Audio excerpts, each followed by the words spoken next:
UFO Reporting. Up next, Peter Davenport for the full hour from the National UFO Reporting Center, next on Coast to Coast AM. And we've got Peter Davenport for you this hour. He's the director of the National UFO Reporting Center. He experienced his first UFO sighting not far from where I am, over the St. Louis airport in the summer of 1954.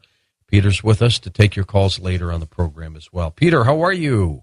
I am doing well, George, and thank you very much for having me on. It's always an exciting adventure to appear on this program. I'm delighted to be back, and I'd like to begin by thanking all those ladies and gentlemen who submitted reports of their sightings on or about the 4th of July this year in response to my appearance back on the 6th of July, I think it was.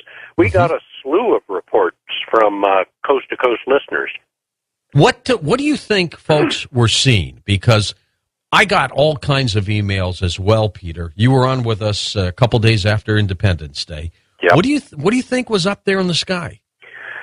Well, I don't know, George, and that's not unusual. People call me to claim the things they've seen, to describe the things they've seen, and I rarely able to identify positively what it is they've seen. But I was going through our database just before the program. We got about 185 reports just for the evening of the 4th of July. But I started scrolling back through the data we collected, and this phenomenon appears to have started as early as the first week of June. So it's been going on, or it went on, for about 7 weeks. And it's tempting to say, well, these objects clearly were nothing but Chinese or Japanese lanterns, pyrotechnic devices, essentially, hot air lanterns. But I don't think they were, based on what people have told me about their sightings. No, not at all. So let's put that one aside for now. What else are you getting these days, Peter?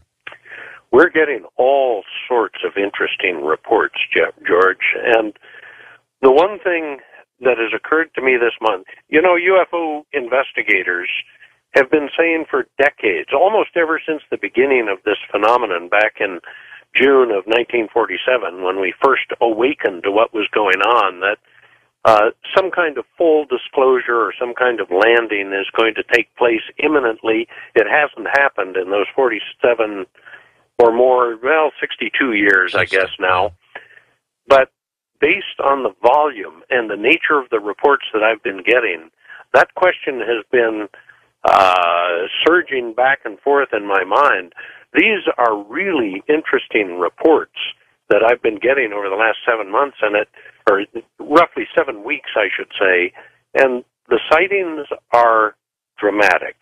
They're an overt display of multiple objects seen over populated areas and witnessed by many people. I don't believe I've seen a phenomenon like that since I started this job 16 years ago. And Peter, are these reports getting better? By that I mean, are the people who are reporting whatever these things are they more concise? Are they reporting these stories better? Thank you for that question. I wish that were the case, George. But what has happened is, since the advent of the cell telephone, people have gotten a little bit careless. In fact, a lot of the calls, 5 years ago, I would say maybe 5% of the calls I was getting were prank or hoax calls. Some days, currently, I would say between 50 and 80% of the calls that come in over our hotline are prank calls. That's unfortunate, and it may compel me to stop using the hotline. People may leave messages, but I'm not going to answer it in a live fashion. But the other thing, with regard to the written reports, which we always ask for, a follow-up written report to any phone call or conversation, is a lot of people are submitting their reports, I presume, via texting. And the quality of their text, I have to say, is lower than I wish were the case. But we're grateful for any report we get. If people see what they believe may have been a UFO, I'll take a report in any form just to get the information. Well, do you have caller ID on the National UFO Reporting Center hotline? Because if you don't, you should. And then you can, if they don't call you with a legitimate number, don't pick it up. If you have a legitimate number and they're still pranking you, then at least you'll have a number and you can call them back at 7 in the morning and wake them up and stuff like that. We've thought of that many times. I hate to return a prank with a prank, but just yesterday, ironically, for the first time, we had a young fellow who called from Casey, Iowa. He called here 26 times in rapid sequence. One of the most foul-mouthed young little preteens that I've ever heard in my life, I think.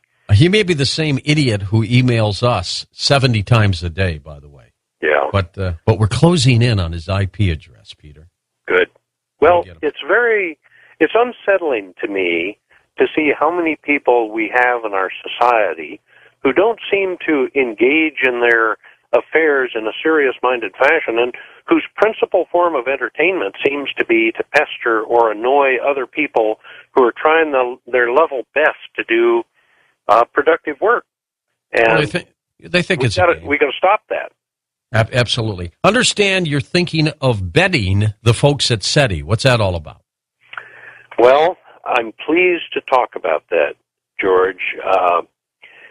For the last 15 years, I have been trying to awaken the UFO community to the fact that we now have the technology, because of the dramatic developments in computers, because of the presence of the global positioning system that has a very, very accurate time constant on it. We should be able to graduate from taking eyewitness reports to actually directly registering or measuring, detecting the presence of UFOs in the near-Earth environment. This is a paper. I wrote a paper in preparation for the 2004 MUFON Symposium in Denver, to which I'd been invited to speak. And I proposed that what we build is what is known as a passive radar system, would cover most of the North American continent. Just 2 or 3 stations, we could cover most of the North American continent, and which is available over my website, UFOcenter.com, that we could detect UFOs out to a distance of about 250,000 statute miles from the surface of our planet. Once we are able to do that, the skeptics and the debunkers and the government are suddenly passengers, because we're going to be able to show definitively if UFOs are real and if they reflect electromagnetic radiation or radio waves, then we can show that they are there. And I'm very excited about this project, and I think the reason SETI comes into the picture is I think that if we are able to build one of these systems, and I hope we will in the near future, we can show, before SETI can show, that we are not the only sentient life in our galaxy and therefore the universe. That's what I would like to do. And you know, Peter, if even one UFO case ended up being the only real case, and all the others, hundreds of thousands of them, all of them were either man-made objects or celestial objects, it doesn't matter. You still have that one real one.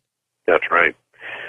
Statisticians have observed, and others have observed as well, that it's much easier to show that something exists than it is to show that something does not exist.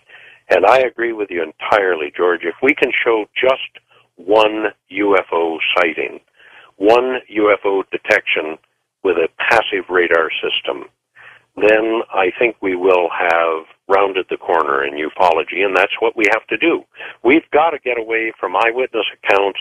We've got to get away from fuzzy video and fuzzy still photos, and I think passive radar is what will allow us to do it. I'm looking forward to this project, and if anybody would like to read my paper, it's about a 16-page paper. They can access it on our website, UFOcenter.com, directly from the homepage.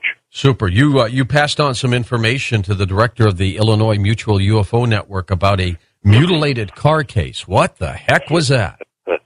I think I made a brief appearance on Coast shortly after this occurred, George. It was a couple years ago, wasn't it? Yeah, it was. It was almost 2 years ago. It was November 4th, 2008, Tuesday night. And I'll bet you there are a lot of our listeners right now who recognize the significance of that date. And I'm going to come back to the significance of that date in a few moments. But what happened was at about 9:25 or 9:30 that night, a young woman left her apartment. She's a young university student, left her apartment to go